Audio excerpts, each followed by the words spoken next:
Nous venons de vous présenter deux vidéos sur l'origine du mal de dos et le moyen de vous en préserver.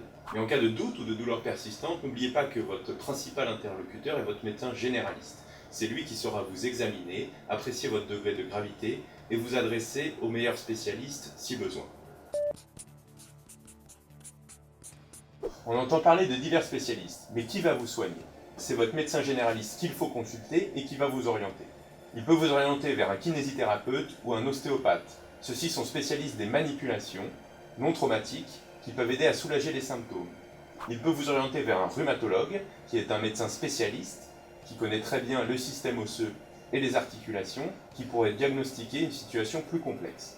Si vous avez besoin d'infiltration, il vous adressera soit un radiologue, soit un rhumatologue, qui savent pratiquer ce type de technique. Enfin, en dernier recours, votre médecin peut vous adresser à un chirurgien s'il faut intervenir sur la colonne vertébrale.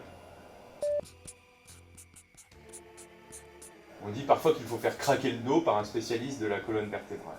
Des manipulations sont possibles par un kinésithérapeute ou un ostéopathe formé, mais pas celle-là. Il vaut mieux des exercices de renforcement musculaire et d'étirement doux pour gagner en souplesse.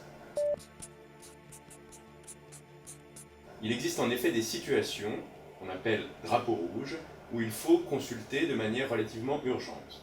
Premièrement, si la douleur évolue depuis plus de 8 semaines, sans amélioration, malgré les conseils bien suivis. Si la douleur vous empêche de dormir et n'est pas du tout calmée par le repos. Si vous avez une suspicion d'infection, c'est-à-dire si vous avez de la fièvre, une infection urinaire associée, certains symptômes doivent vous alerter.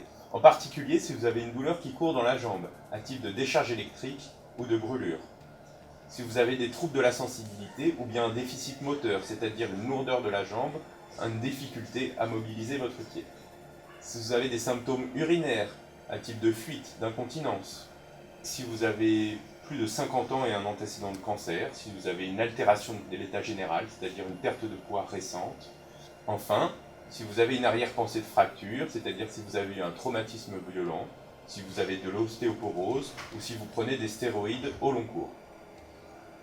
Il est temps de conclure notre série sur le mal de dos. Nous espérons que vous y voyez plus clair sur cette pathologie commune. A bientôt sur nos vidéos Citizen Doc.